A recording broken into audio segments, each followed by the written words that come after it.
And still what to be happened? made. No, Yoel Romero won. He won the decision, but the decision was overturned because of the drugs. drug testing, Yeah, he had some sort of peptide that they found in the supplement that he was taking, so they only gave him like a 9-month suspension. It was the same one as supplements. Jones took, for understand. That's why that was, to me, was like, that was kind of weird because he is managed by the same guy. No, not the same one that Jones took. No, definitely not. Oh, okay, I thought that. No. He had like some growth hormone thing inside of it, whereas Jones had clomiphene. Clomiphene is an estrogen suppressor that people use to kickstart their testosterone production after a steroid cycle. It's an estrogen suppressor. So, but Romero was the first one who brought actually the product. And he says, "This is what I took," and he looked into it, and that, that's what I always said that. What all the fighters say, but nobody. If I would be the guy, I would say, "This is what I took. Please test this." And he why did that. do they take it? Are you a proponent? Like a lot of people say, why? What do supplements actually do for the athlete? If this is what's been happening with the tainted supplements, well, it's just where you get your supplements from. The real issue with supplements is, some of them definitely work. You know, I mean, how much should you be allowed to enhance your body with nutritional supplements? Right. Because there's a lot of supplements that work. Creatine works. There's a lot of stuff that works. So you have to figure out, like, okay, well, how much can it work? You know, it obviously can't work like androstenedione or all those hormone precursors that they've all banned. Okay, well, it can't work that good. Can it work as good as this? And then, like, there's all these different, standards. I mean, there's certain protocols that people follow when it turns to vitamin replacements, and they do IV vitamin drips and extreme concentration on their nutrition, and they have results. Like, those results, they tend to show that there are benefits in supplementation, and there's definitely benefits in clean diet and making sure that your nutritional balance is. So, like, at what level should it be illegal? You know, I mean, you can't. How the fuck are you getting so much B12 out of nature? You're not. You have to take it in a pill, and then it gives you energy. Well, what the fuck is that?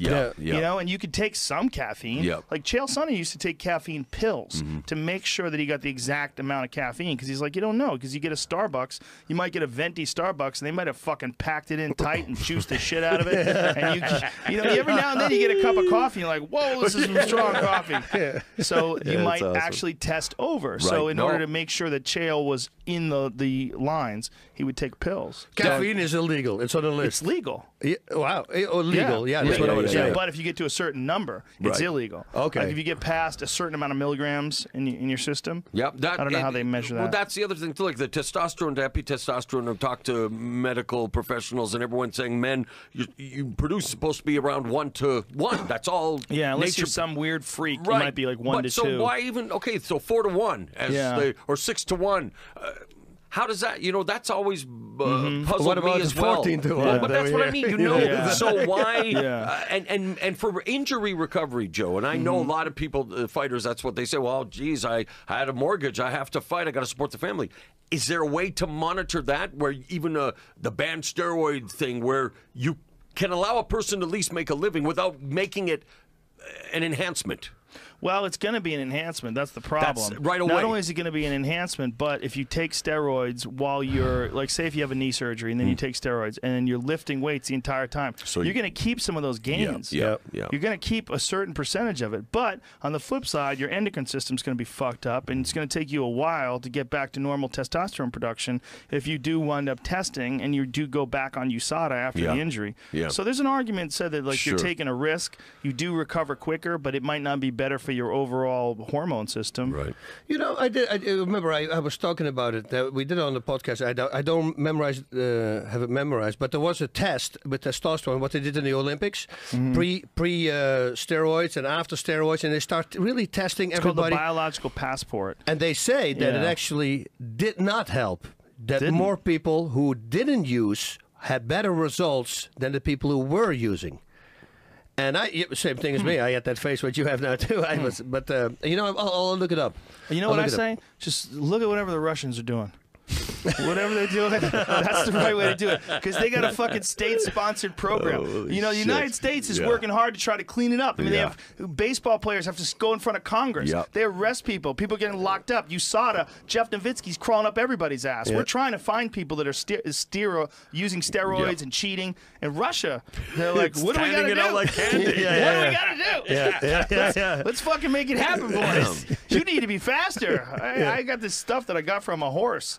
Let's stick it inside your body and see if you become a horse. Shit, fuck it. They did some crazy tests in the early days also with like making super soldiers, like injecting people with like plutonium, like prisoners, Jesus Christ. See what happened if he morphs into like a freaking Wolverine or whatever. Yeah, they watch too many comic books. Yeah. I mean, they almost kicked the entire Russian Olympic team out of the Olympics, the Olympics in Brazil. They were like, hey, what the fuck, guys? Like, at the last minute, they decided not to, but they've been going back. They used the old samples from 2008 and 12, and they've already kicked out 2 Russian Olympic gold medalists in wrestling. Wow. Like, they're on the shit. They're on the shit. They're just on this undetectable shit or some shit that they don't detect yet. Corellin, when you see him. Oh, yeah. That was, I mean, lifting people what's the up most straight we from the can ground, laying expect on their then, belly? guys, from you, like the sport? Is it ever going to be clean? Well, it's way cleaner now in the UFC than it's ever been before. But I think there's also, I like the fact that ONE FC is available for guys who don't want to be clean. And Ryzen's available for guys who don't want to be clean.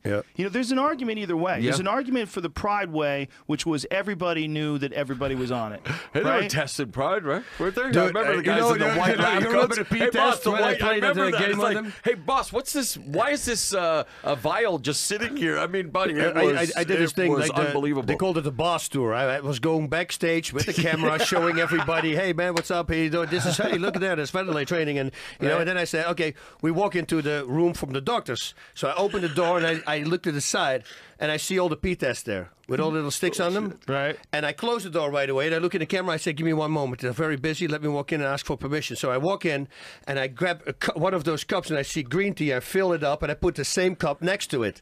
So then, but you weren't even. You shouldn't have been allowed to be that close. Right? No, but then, so I'm See, I could have contaminated everything. So I'm walking in, and I'm saying, oh, these are the doctors here. And I look to the side. I go, oh, hey, the P tests. I say, man, wouldn't it be great if you can taste what fighter it is? And these people, they looked at me, and so I take my green tea, and I take the thing off, and they go like, no, and I take a little sip, and I start. I go, it's either Coleman or Takata. That's what I think. They were freaking out, man.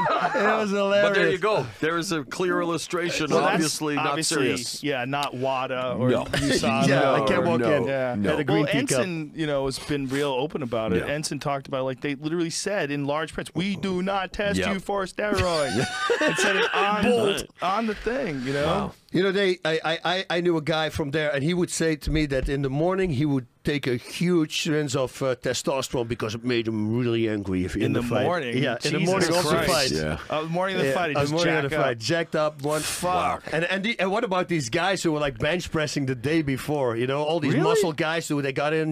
That you thought, why do they have these guys? Because they're not fighters. Well, it was a cosmetic thing. You're right. Pressing. Yeah, they were bench pressing. They were Pride loved the freaks, my man, and that's a lot of the matchmaking we saw. Do you guys remember Jason Chambers from Yes, show? Yep. Hey, he went over to Japan. I forget which organization was that they wanted him to fight 185, and he's like, I weigh 170. Yeah. And they're like, don't worry, we'll get you on the steroids. Like they told him they wanted him to juice up and go to 185. And he was like, what in the fuck? Oh man. Yeah, that's the problem. What people say here, they say they should just allow it. They say, yeah, but then you force the guys who want to stay clean to use it as well. And you as shouldn't do Joe that. mentioned earlier, I mean, there are health You're going to pay risk, but I think not even health risks. I think doesn't it damage your system when you do steroids? Well, it depends on how much you're doing, but if you're going like super hyper human levels, like I'm sure a lot of those guys were, it's super bad for you. And it's one of the real clear indicators that a lot of guys were on it, were how they got off of it and came to the UFC and looked like mortals. Yeah, they looked like human pit bulls, we and then saw also it right away with a lot of them. Yeah, I mean a lot of them. I mean, it's just. It is what it is, and it's unfortunately the early roots of MMA were marred. Like it's almost all people that took steroids. I mean, there's so many camps. If you talk to the insiders, they will tell you, God damn it, back then everybody was on. Wow. Everybody was on. You know, and you don't have to name names, and everybody who knows, and it doesn't matter. But what does matter is that when you look at the early days of the sport, it was essentially contaminated. Yep. And now they've wiped out a giant percentage of it. And occasionally guys still get caught with some things, and, you know, Cyborg got caught with some sort of... right? Yeah. It's also spironolactone is also a DHT inhibitor. It's dihydrotestosterone, which is a derivative of testosterone, which makes your hair fall out. And I used to use that spironolactone stuff that she got caught with. I used to rub that shit on my head to keep my hair from falling out. Yeah. Boss, I'm taking notes. I feel like I'm studying under Professor Rogan right now. This is amazing. But no, that's good to know. You have to know It's also used by people who want to shield themselves from tests. It's also used by females that have taken male hormones, and they want to reduce the effects of the extra androgens. Yeah, so there's a lot of factors. Yeah, once they start growing hair out of the backs, you know, I think, and getting a stash. And all this, the back knee, right? Remember in Pride Boss, we would see guys come in there just had the back knee. Full with zits. You could tell right away. When you're banging a chick and you see werewolf back hair. Well, they say hair. clitoris can be as big as a thumb, right? That's what they say. Whose thumb, though? Yours? Yeah, I've got a big, but mine is lengthy and thumb. Yeah, but it's not the thick. finger? The girth is less. But like Bob Sapp's thumb. Oh man. Yeah. Oh, the worst story I ever heard. Some guy I was talking. I'm not going to mention names, and he said, we were talking about that, and I go, oh man, that's got to be really horrible. He said, oh no, I had one. I dated a bodybuilder, and she had like a big thing. I go, dude, what did you do? He said, oh, I sucked it. Like mental a soother. picture, dude. Like a baby soother. Isn't that funny? Like, we're all good with sucking clits as long as they're little. As long as it's little.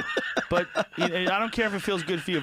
If I feel it more than a half an inch into my mouth, it's over.